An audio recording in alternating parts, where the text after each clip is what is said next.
Assalamualaikum warahmatullahi wabarakatuh. Saya Muhammad Agam Sayadi dari kelompok 5 Manajemen 19H. Saya di sini akan memaparkan laporan studi kelayakan bisnis kuliner mie Aceh Tengku Nanggro. Oke, yang pertama ada latar belakang. Mencicipi kuliner menjadi tren di kalangan masyarakat. Beragam makanan mudah untuk ditemui di daerah-daerah. Salah satu daerah yang terkenal dengan kulinernya adalah Kota Aceh. Hampir di setiap sudut Kota Aceh bisa dijumpai yang menjajakan makanan dan minuman mulai dari makanan yang sederhana hingga makanan yang berkelas tinggi dan mewah. Makanya tidak heran jika Aceh kerap menjadi kota tujuan wisata kuliner. Kuliner adalah suatu bagian hidup yang erat kaitannya dengan konsumsi makanan sehari-hari. Karena setiap orang memerlukan makanan yang sangat dibutuhkan tubuhnya sebagai sumber tenaga untuk menjalankan aktivitas sehari-hari. Salah satu kuliner di Kota Aceh yang sangat terkenal adalah mie Aceh. Mie Aceh adalah masakan mie kuning pedas khas Aceh berbahan mie kuning, tebal, dan irisan daging sapi, daging kambing, dan makanan laut. Disajikan dalam sup sejenis kari yang gurih dan pedas. Untuk materi selanjutnya, ada profil perusahaan. Perusahaan Mie Aceh Tengku Nanggro. Pemilik usaha Muhammad Agam Sayadi. Jenis usaha industri kuliner. Kegiatan usaha menyediakan makanan. Jenis barang makanan kuliner. Tahun berdiri tahun 2021. Alamat Jalan Raya Kalari, Karawang Timur, Karawang. Nomor telepon 0812 8414 5363. Email agamsayadi57@gmail.com. Jam operasional buka setiap hari mulai pukul 14.00 sampai dengan 23.00. Untuk materi selanjutnya, visi misi perusahaan. Visi memberikan yang terbaik buat konsumen dalam cita rasa yang sangat tinggi dan harga terjangkau. Misi, adapun yang menjadi misi dari usaha ini adalah dapat memenuhi kepuasan pelanggan, memiliki daya tarik tersendiri bagi masyarakat, melayani pelanggan dengan sebaik mungkin. Untuk materi selanjutnya, struktur organisasi dan jenis perusahaan. Pemilik Muhammad Agam Sayadi, Direktur Fajar Rahardian, Manajer Produksi Avandra, Manajer Marketing Aila Lestari, Manajer Keuangan Nafiza Belpina Karisa. Nama usaha Mie Aceh Tengku Nanggro, kegiatan usaha kuliner atau usaha mikro kecil menengah UMKM milik perorangan. Selanjutnya, Akta Notaris. Akta Notaris nomor 20 tahun 2020 dikeluarkan oleh Syaifuddin SHMM. NPWP 21.436.001.3.262.000. Nomor 8356 4323 2576 484. Keputusan Menkumham memberi pengesahan Badan Hukum pada Mie Aceh Tengku Nanggro.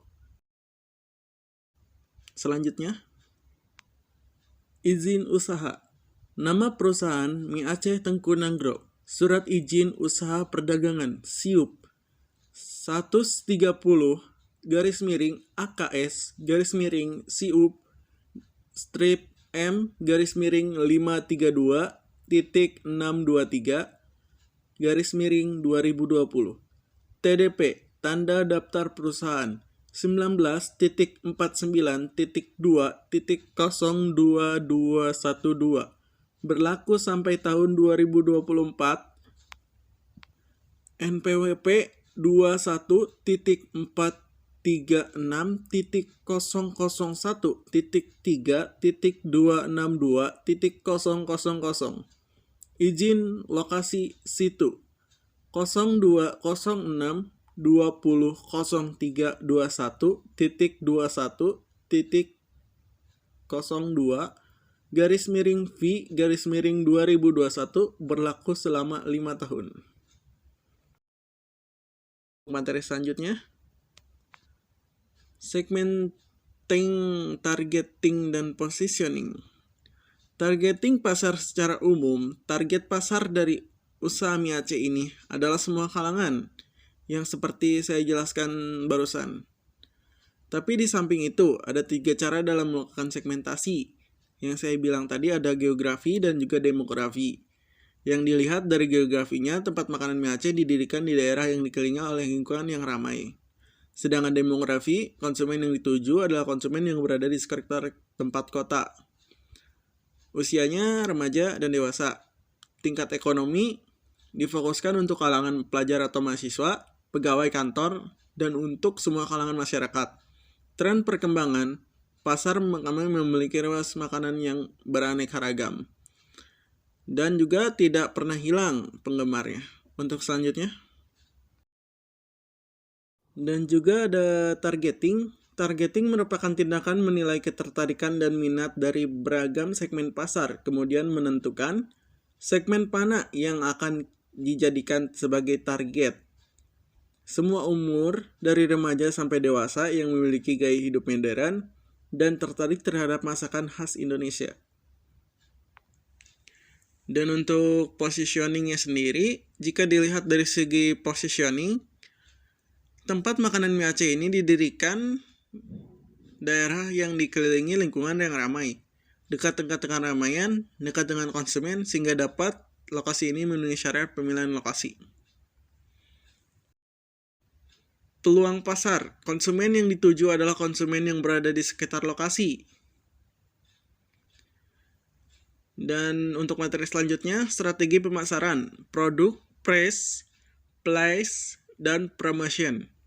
Produk adalah segala sesuatu yang memiliki nilai pasar sasaran dan memberikan manfaat serta kepuasan dalam membentuk barang dan jasa. Strategi produk yang dilakukan oleh perusahaan ini dalam mengembangkan produk yaitu penentuan logo, menciptakan merek, menciptakan kemasan. Sedangkan price-nya adalah harga adalah salah satu aspek penting dalam kegiatan marketing.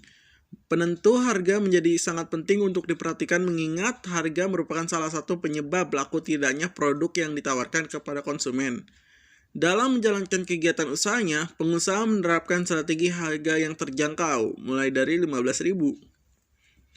Untuk place-nya sendiri, distribusi merupakan strategi yang berkaitan erat dengan upaya perusahaan untuk mendistribusikan barang dan jasa kepada konsumen. Dan terus, dalam menjalankan kegiatan usahanya, pengusaha menerapkan strategi distribusi berupa tempat yang strategis, mudah dijangkau oleh konsumen. Dan juga ada promotion. Promosi adalah semua jenis kegiatan pemasaran yang dituju untuk mendorong permintaan. Dalam menjalankan kegiatan mie Aceh, Pusaka Nanggro menggunakan media sosial untuk melakukan promosinya. Sedangkan cakupan produksi atau operasi sasaran pasar. Bisnis kuliner mie Aceh ini pada para konsumen lokal mengikuti tren dan mencoba mengikuti makanan khas Aceh yang mereka inginkan. Dan bila tidak bisa datang ke tempat, bisa memesan menggunakan sosial media dalam kehidupan sehari-hari. Target pasar bisnis kuliner mie Aceh ditentukan oleh para wanita maupun laki-laki, remaja maupun dewasa, dan mencoba makanan khas Aceh tersebut.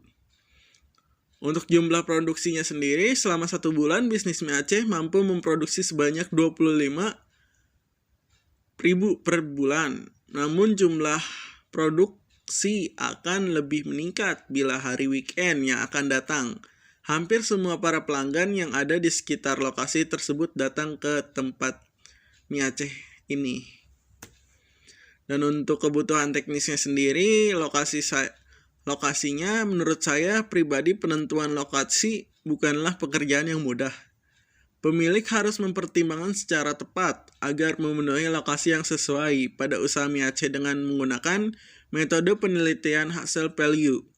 Berdasarkan metode penelitian hasil value, maka lokasi yang tertinggi yang dipilih yaitu Kota Karawang dengan nilai 90.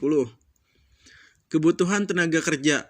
Manpower planning atau perencanaan tenaga kerja merupakan suatu proses yang menentukan kebutuhan akan tenaga kerja. Dan dalam Istismi Aceh menemukan perencanaan kinerja atau dengan beberapa tahapan, ketersediaan sumber daya, menentukan jumlah kebutuhan, program kerja, pelatihan dan pengembangan, koordinasi dan pekerjaan evaluasi karyawan. Dan bisa kita lihat tabel di sini. Ini adalah pasar, bahan baku, transportasi, tenaga kerja lainnya. Kebutuhan yang tersedia dalam perencanaan sistem atau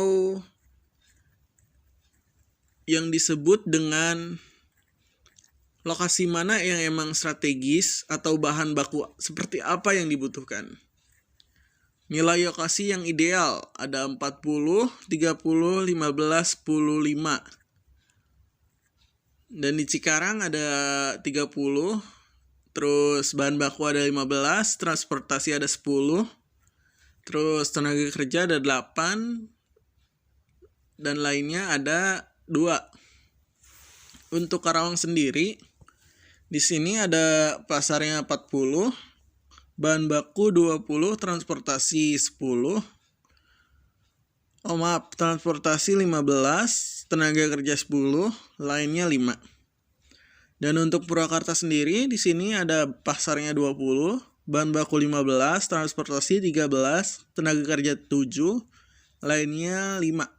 Total dari Cikarang ada 65, sedangkan Karawang memimpin dengan 90 poin, dan Purwakarta diikuti 60 poin. Jadi kita bisa lihat pemilihan lokasi mana yang strategis untuk perencanaan dari Mie Aceh Pusaka Nangro ini. Dan untuk siklus produksinya sendiri, perencanaan produk langkah pertama dalam siklus produk adalah perencanaan produk tujuan aktivitas. Untuk merancang sebuah produk yang memenuhi permintaan dalam hal kualitas, ketahanan, dan fungsi minimal biaya produksi. Dan untuk perencanaan penjadwalan, langkah kedua dalam siklus produksi adalah perencanaan penjadwalan. Tujuan dari langkah ini adalah mengembangkan rencana produk yang cukup efisien untuk memenuhi pesanan yang ada dan mengantisipasi permintaan jangka pendek. Operasi produksi, bahan baku, dan tenaga kerja. Akuntansi biaya, memberi data biaya yang akurat mengenai produk yang digunakan dalam menetapkan harga serta keputusan bauran produk. Dan untuk selanjutnya, untuk selanjutnya di sini ada aspek sosial ya. Aspek sosial sendiri, kata industri berasal dari kata bahasa industria. Secara sederhana dapat diartikan sebagai buruh atau pengguna tenaga kerja. Industri adalah kegiatan produktif yang mengolah barang mentah menjadi barang jadi atau barang setengah jadi. Kegiatan pengolahan itu sendiri dapat bersifat maksimal, kegiatan pengolahan yang memakai mesin. Untuk aspek ekonominya sendiri, kualitas juga dapat mengurangi biaya. Adanya pengurangan biaya ini pada gilirannya akan memberikan keunggulan kompetitif yang berupa peningkatan probabilitas dan pertumbuhan. Kemudian kedua faktor ini dapat memberikan sarana dan dana bagi investasi lebih lanjut dalam perbaikan kualitas, misalnya riset dan pengembangan. Dan kita di sini melihat biaya kebutuhan investasi ya, yang kita kembangkan atau yang kita rencanakan dalam dalam perencanaan studi kelayakan bisnis dari Mie Aceh Pusaka Nangro. Ada biaya kebutuhan investasi, ada biaya prainvestasi, biaya pembuatan studi ada 10 juta, biaya pengurusan izin 25 juta, total biaya ada 35 juta. Terus ada biaya aktiva tetap, aktiva tidak terwujud, dan juga tanah dan bangunan. Tanah dan bangunan sendiri ada 700 juta. Peralatan dan peralatan toko ada 250, total biaya ada 950 juta. Terus ada biaya aktiva tetap tak berwujud, merek dagang 5 juta, total investasi 900 juta, modal kerja 400 juta. Penyusutan atau umur ekonomis terlebih dahulu 5 tahun. Penyusutannya sendiri investasi dikurang modal dibagi umur ekonomis. Penyusutan 900 juta dikurang 400 juta dibagi 5 tahun. Di sini ada 100 juta totalnya. Ya, di sini kita bisa lihat tabel yang dimana ada tahun 2021, 2022, 2023, 2024, 2025. IET-nya ada 135, 170, 185, 195, dan 315. Penyusutannya sendiri ada 100 juta, hampir sama semua ya, 100 juta semua di sini. Terus kas bersihnya ada 235 juta, 270 juta, 285 juta ya. Terus ada 295 juta, terus ada 415 juta. Terus di sini diskon faktornya 18%. Ada 0,870, 0,756, 0,657, 0,672, terus ada 0,497 ya. Ya. Terus ada VP bersihnya. Di sini terdapat 430 juta. Terus ada 204, 120 juta, 180 juta, 187 juta, 168 juta lebih, 206 juta lebih. Sehingga total dari IET-nya sendiri ada 1 miliar ya. Terus di sini ada 1,5 miliar. Terus di sini ada 970 juta 810 ribu rupiah. Dan untuk selanjutnya, average rate of return. Kita ketahui bahwa average rate of return adalah average earning after tax dibagi menjadi rata-rata investasi. Nah, rata-rata investasi dibagi menjadi 2. Di sini ada 135 juta ditambah 170 juta tambah 185 juta tambah 195 juta tambah 315 juta tambah 1 miliar. Rata-rata IET adalah 1 miliar dibagi 5 menjadi 200 juta. Terus ada lagi rata-rata investasi 900 juta dibagi menjadi 2, ada 450 juta. ARR-nya sendiri ada 200 juta dibagi menjadi 450 dibulatkan menjadi hasilnya adalah 0,4% dibulatkan menjadi 1%. Dan untuk selanjutnya, payback period. Investasi 900 juta, kas bersih tahun 1 235 juta dikurang. Hasilnya adalah 665 juta. Kas bersih tahun kedua 270 juta dikurang yang tadi, yang sebelumnya jadi 395 juta. Terus kas bersih tahun ketiga 285 juta dikurang lagi dari hasil sebelumnya menjadi 110 juta. Karena sisa tidak bisa dikurangi Procet tahun keempat, maka sisa Procet tahun kedua dibagi Procet tahun keempat, yaitu PP Rp 110 dikali 12 bulan dibagi menjadi 295 juta. Dan hasilnya di sini ada 4,47 bulan atau sekitar 5 bulanan. Maka payback period adalah 3 tahun 5 bulan. Payback period kurang dari umur ekonomis 5 tahun, maka dinyatakan baik. Oke, yang selanjutnya ada net present value ya, NPV, yang di tahunnya masih sama, masih tahun 2021, 2022, 2023, 2024, 2025. Dan untuk IET dan lain-lainnya masih sama, Untuk MPP bersih, jumlah PPI bersih ya. PPI kas bersih di sini ada 970.810.000 rupiah. Dan untuk selanjutnya, total PP bersih 970.810.000 rupiah. Total PP investasi ada 900 juta. Dikurang saja, jadi hasilnya 70.810.000 rupiah. Dan untuk NPP lebih dari 0 dinyatakan baik.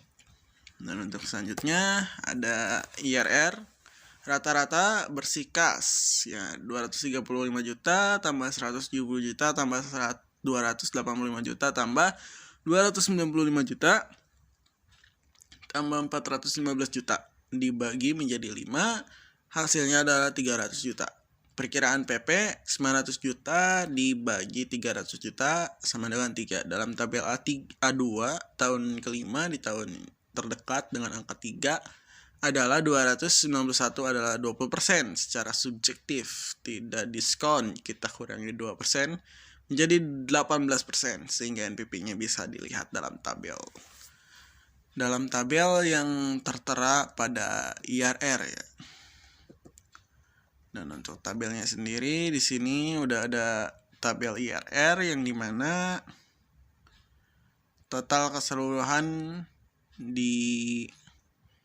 dijumlahkan dalam tabel ini. Ada total PP kebersih ada 3.352.710.000, terus ada 900 juta, terus ada 788.345.000, terus ada 900 juta sama kayak tadi. Total di sini ada 3 miliar ya untuk NPP C1-nya ada 3.351.810.000. Sedangkan PP bersihnya ada minus 111.655.000. Terus di sini juga dikali 1% ya. Total dari keseluruhannya yang tadi 18 tambah 0,034% sama dengan 18%. Dan untuk probability index-nya, probability index rumus yang digunakan untuk mencari PI sebagai berikut. PV kas bersih dikali 100%, PV investasi dibagi itu ya Pak. Jika kas bersih berbeda setiap tahun, maka pencarian PI adalah sebagai berikut. PI 970.810.000 dikali 100% sama dengan 1,007. Tinggal kita bulatkan saja jadi 1,1 kali 900 juta, PI lebih besar dari 1 maka diterima. Yang artinya baik. Nah, mungkin dari sekian banyak penjelasan yang mungkin tidak lengkap karena kita tahu sendiri bahwa penjelasan yang tadi agak lumayan panjang, jadi kita dapat simpulkan saja. Kesimpulan aspek keuangan, kesimpulan dari perhitungan di atas untuk kasus kas bersih yang berbeda setiap tahun dilihat dari tabel berikut. Untuk alat ukurnya sendiri ada 5 ya. Yang pertama payback period yang tadi sudah dijelaskan. Terus ada average rate of returns atau ARR yang tadi juga sudah dijelaskan. Terus ada net present value. Yang keempat ada internal rate of returns atau IRR. Terus yang kelima ada probability index. Dan untuk payback period sendiri 3 tahun 5 bulan dinyatakan baik. Average rate of returns atau IRR 1% juga keterangannya baik. Terus ada net present value atau NPV minus atau enggak, di sini enggak minus ya. Jadi hasilnya baik adalah 70.810.000, bisa dibilang hasilnya baik. Terus IRR Internal rate of returns ada 18%, juga dinilai dengan baik. Terus ada probability index PI 1,1 kali, dinilai baik. Dan untuk kesimpulannya sendiri, dari studi kelayakan bisnis merupakan salah satu hal yang penting dilakukan ketika mendirikan perusahaan. Dengan melakukan studi kelayakan bisnis untuk mengukur apakah sebuah bisnis berpeluang memiliki kelanjutan atau akan berhenti pada waktu tertentu. Dengan pembahasan di atas, dapat disimpulkan bahwa industri kuliner mie Aceh Tengku Nanggro dikatakan layak berdasarkan analisis studi kelayakan bisnis dalam segi aspek lainnya. Sekian penjelasan dari saya.